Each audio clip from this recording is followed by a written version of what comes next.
नमस्कार दोस्तों, मैं हूं अनीता सिंह। दोस्तों, कपास की बिजाई हो चुकी है। अब सबसे ज़रूरी है कि पहले पानी, सेकंड पानी के समय में ज़्यादा पैदावार के लिए कौन कौन से फर्टिलाइज़र आपको डालने चाहिए, ज़्यादा फ्लावर्स लाने के लिए, फ्लोरिंग स्टेज जैसे शुरू हो जाए तो आपको क्या कार्य करने चाहिए, ज़्यादा टिंडे कैसे सेट हो, बॉल कैसे ज़्यादा सेट हो, उनकी प्रॉपर साइज कैसे बननी चाहिए, उसके लिए आपको क्या कार्य करने चाहिए, आज की वीडियो में डिटेल से जानकारी शेयर करूँगी। साथ ही कपास में सबसे बड़ी समस्या आ रही है अभी पिछले कुछ सालों से, पिंक बॉलवर्म, गुलाबी सुंडी जिसे कहते हैं, लट का अटैक हो जाता है। ये पूरे बॉल को ही खराब कर देती है, तो उसकी वजह से बड़ा नुकसान होता है। अटैक ही नहीं हो उसके लिए आपको पहले से क्या कार्य करना चाहिए। साथ ही थ्रिप्स और व्हाइट फ्लाई का अटैक भी बहुत ज़्यादा होता है, जिसकी वजह से फ्लावर ड्रॉपिंग की समस्या आती है। उनको भी साथ साथ में आप कैसे कंट्रोल कर सकते हैं। दोस्तों, अगर आप कपास की सफल खेती करना चाह रहे हैं, उन्नत खेती करना चाह रहे हैं, खर्चा कम करके अधिक उत्पादन आपको चाहिए, तो आज का वीडियो आपके लिए बहुत इंपॉर्टेंट होने वाला है। एंड तक आप जरूर बने रहें। सबसे पहले कि कपास में अभी पहले पानी देने का समय है। ये देखिए, अभी हम जहाँ खड़े हैं यहाँ पे भी कपास की खेती है। देखिए दोस्तों, ये क्रॉप है, कपास की ही क्रॉप है। ये देखिए, अभी यहाँ पे किसान भाई पहला पानी देंगे कपास में। ये देखिए, बिल्कुल स्वस्थ क्रॉप है, लेकिन गर्मी बहुत ज़्यादा है, मिट्टी बिल्कुल सूख चुकी है, तो अभी यहाँ पे आज पहला पानी दिया जा रहा है। बेस्ट रहता है कि आप ड्रिप विधि से खेती करें। और ये जो कपास का सीड है दोस्तों, ये है US 91। आप और भी आपके एरिया वाइज कौन सी वैरायटी बेस्ट है वो वैरायटी लगा सकते हैं। यहाँ पे किसान भाई ने US 91, US 91 वैरायटी लगाई है।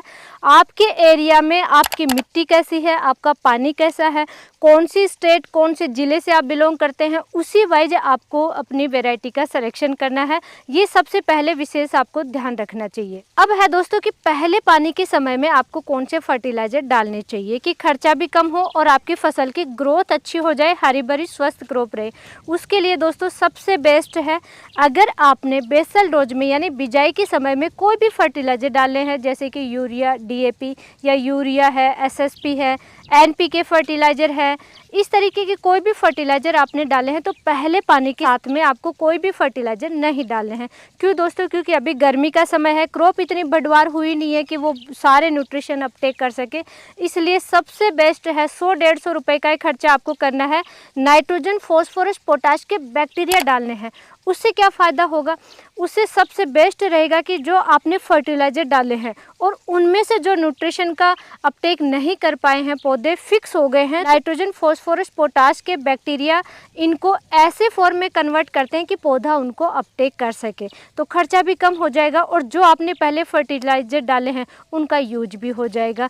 अब दोस्तों, अगर आपको NPK के बैक्टीरिया अवेलेबल नहीं होते हैं, जैसे कि एजिटोबैक्टर है या PSB है, फॉस्फोरस सोलेबलाइजिंग बैक्टीरिया है, या KMB है, पोटाश मोबिलाइजिंग बैक्टीरिया है, तो आप अलग अलग ले सकते हैं। जैसे कि मेरे पास ये राइजो है, ये देखिए ये PSB है।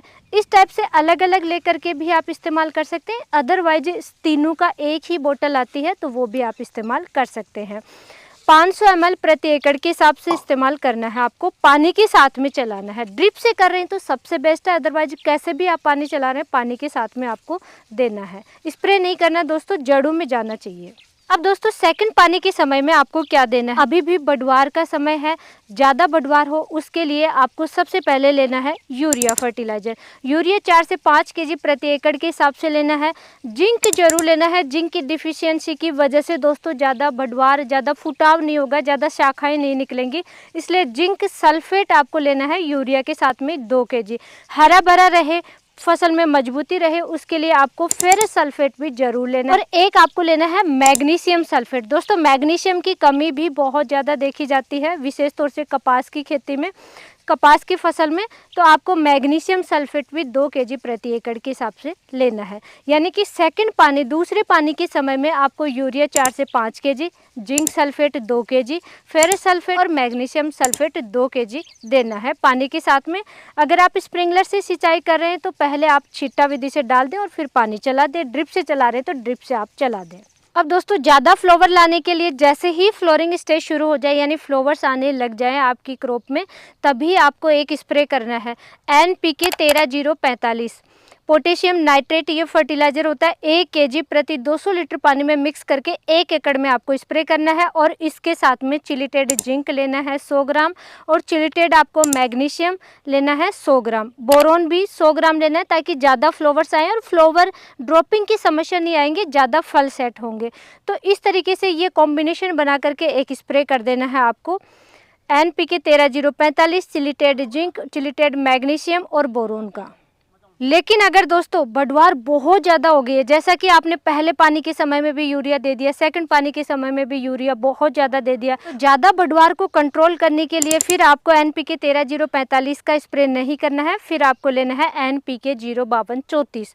200 लीटर पानी में 1 kg आप मिक्स करेंगे और अपनी फसल में 1 एकड़ में स्प्रे करेंगे। अब आ गया दोस्तों बॉल बनने की साइज या इंडे की साइज आप कैसे ज़्यादा बढ़ा सकते हैं। उसमें सबसे इम्पोर्टेंट होता है विशेष तौर से सिर्फ कपास की खेती में कि आपको DAP का स्प्रे करना चाहिए। DAP di ammonium phosphate fertiliser होता है जो हम बेसल डोज में डालते हैं, फसल बिजाई के समय डालते हैं, उसी DAP का स्प्रे करना होता है। 2 से 3 kg DAP आप 200 लीटर पानी में मिक्स कीजिए। पहले दिन, जिस दिन आप स्प्रे करेंगे उसके पहले दिन आपको मिक्स करना है, क्योंकि इसको घुलने में टाइम लगता है, इजीली ये नहीं घुलता है। तो नेक्स्ट डे आप जैसे ये घुल जाए, नेक्स्ट डे आपको इसको छानना है अच्छे से और उसके बाद में 1 एकड़ में आपको स्प्रे कर देना है। ये हुआ दोस्तों फर्टिलाइजर मैनेजमेंट, आपको कौन सी स्टेज में क्या कार्य करना चाहिए, कौन से फर्टिलाइजर देने चाहिए। अब दोस्तों इंसेक्ट को कंट्रोल करने के लिए बेस्ट इंसेक्टिसाइड का आपको चेंज कर करके स्प्रे करते रहना है, जैसे कि थ्रिप्स है, वाइट फ्लाई है या गुलाबी सुंडी, पिंक बॉलवर्म जिसे कहते हैं, इनका अटैक बहुत ज़्यादा देखने को मिलता है। तो चेंज कर करके आप स्प्रे करते रहेंगे 15 दिन 20 दिन के गैप से, तो किसी भी टाइप के कीट का, इंसेक्ट का अटैक आपकी क्रॉप में देखने को नहीं मिलेगा।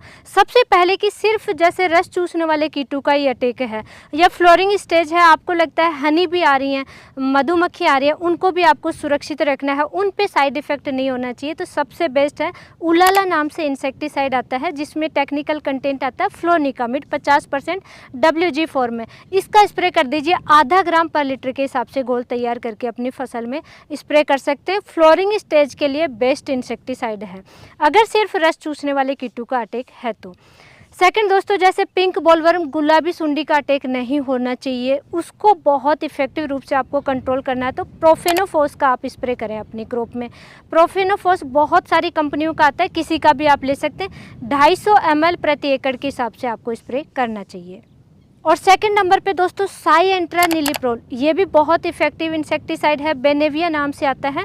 250 से 280 ml प्रति एकड़ के हिसाब से आप स्प्रे कर सकते हैं। 200 लीटर पानी में मिक्स करके स्प्रे करना होता है। कपास में लास्ट में दोस्तों विशेष सावधानी आप जरूर ध्यान रखें, सिर्फ फ्लोरिंग स्टेज में अगर फ्लावर आ रहे हैं तो दोस्तों आपको थायोमेथोक्सम या इमिडाक्लोप्रिड का स्प्रे नहीं करना चाहिए। ये किसान भाई सबसे ज़्यादा यूज करते हैं, इनकी वजह से फ्लावर ड्रॉप होते हैं। आपको लगता है कि टिंडे ज़्यादा नहीं बन रहे हैं या फ्लावर सूख रहे हैं, तो वो समस्या क्या है, इन इंसेक्टिसाइड का बड़ा ही साइड इफ़ेक्ट देखने को मिलता है, क्योंकि मधुमक्खियां हैं, जितने भी यूजफुल कीट हैं हमारी खेती में, उनके लिए ये बहुत ज़्यादा हार्मफुल होते हैं। तो कोशिश कीजिए कि थायोमेथोक्सम और इमिडाक्लोप्रिड का आप फ्लोरिंग स्टेज में स्प्रे ना करें, ड्रिप से आप चला सकते हैं।